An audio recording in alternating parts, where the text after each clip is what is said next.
The left and the right are angry over Organizing for Action. That is the super PAC created by President Obama's former campaign staff. Now, donors can be part of an advisory board, which will have quarterly meetings in Washington, D.C. And guess who the guest appearance will be made for by? The president. The cost for access to President Obama, $500,000 a year. Here to weigh in, Stephen Hayes, senior writer for the Weekly Standard, and Justin Sayfie, Republican strategist. Welcome to you both. Stephen, I'll start with you. What's your reaction to this? Well, look, I mean, I think the president had long ago sacrificed any claim he had to the moral high ground on campaign finance. Remember, this was a guy who ran for office in 2008 saying that he was so opposed to money corrupting politics that he wouldn't even have lobbyists in his administration anywhere. And those who did, those who did had to have a special waiver. So this is now gone. There's no pretense that he's doing this anymore. When Jay Carney was asked about this the other day in the White House briefing, somebody actually asked him pretty directly how is this not pay to play, and he had a very difficult time answering for about 4 minutes and 30 seconds, trying to come up with the defense that it wasn't pay to play. Justin, to you, I mean, you look at this, you know about fundraising because you were a fundraiser for both Mitt Romney and George Bush, as I understand it. Mm-hmm. Does this meet your standard? Well, I think it's really, as Stephen said, it's remarkable because here's President Obama who campaigned that he was going to change Washington, and what we find out is Washington has changed him, and he's doing something far beyond what I think's ever been done before. It's $500,000 to be on the advisory committee, and we also heard all about the so-called small donors that fueled the Obama campaign. What's shocking about this is these aren't small donors. Why does he feel the need now to go to $500,000 donors instead of the small donors that he's been so successful with before? It doesn't make sense. Stephen, what would the media reaction be if this was George W. Bush doing the exact same thing?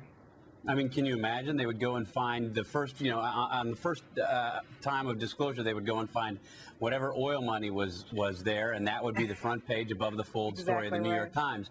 I mean, I think, the OFA has said that they're going to disclose their donors, at least some of their donors. I would think that they might set a good example by disclosing in real time all of their donors and all of the donations as they come in. And if they don't do that, they should be pressed very hard as to why they're choosing not to. Why don't they meet the standards for disclosure here? I mean, this was supposed to be the most transparent president we've ever seen. What's going on? Justin? Well, I think that, look, they want to raise money from people. They don't want to have to disclose it. And if President Obama really wanted to be the agent of change that he campaigned on, he should have that type of disclosure. But you know what? I don't think he's going to do it because he doesn't want people to know. He wants to take advantage of the fact that he can raise these big dollars and let people find out later rather than sooner. So that money is power, too, in Washington. Stephen, this Organization for Action, they're out there emailing on behalf of the president, right? I mean, they're pushing the political message. Here's one they put out recently, and it has to do with the sequester. I promised myself I wouldn't say that word today, but I did. It says, prepare yourself for job layoffs, reduced access to early education, slower emergency response, slashed health care, and more people living on the street. Are you kidding me? What's your reaction to that? Well, this is, I mean, of a piece with the message that we're hearing from the administration. I actually think this is going to backfire for them on this particular debate. They have gone so far beyond the line in hyping what's going to happen as a result of the sequester. Those kinds of messages by OFA or by the White House, who I think most people rightly see as basically indistinguishable, those are the kinds of things that I think are going to be thrown back in their face when the apocalypse isn't upon us. Justin, Arnie Duncan, the Secretary of Education, was saying, we're sending out pink slips already. Turns out not true.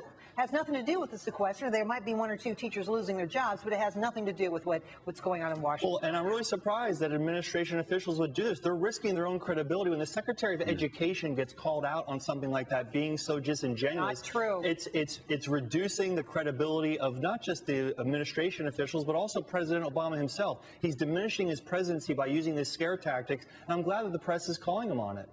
Well, and maybe they could do it more. I don't know. Stephen and Justin, thanks for coming on tonight. Great conversation. Really appreciate your time. Thanks, Jerry.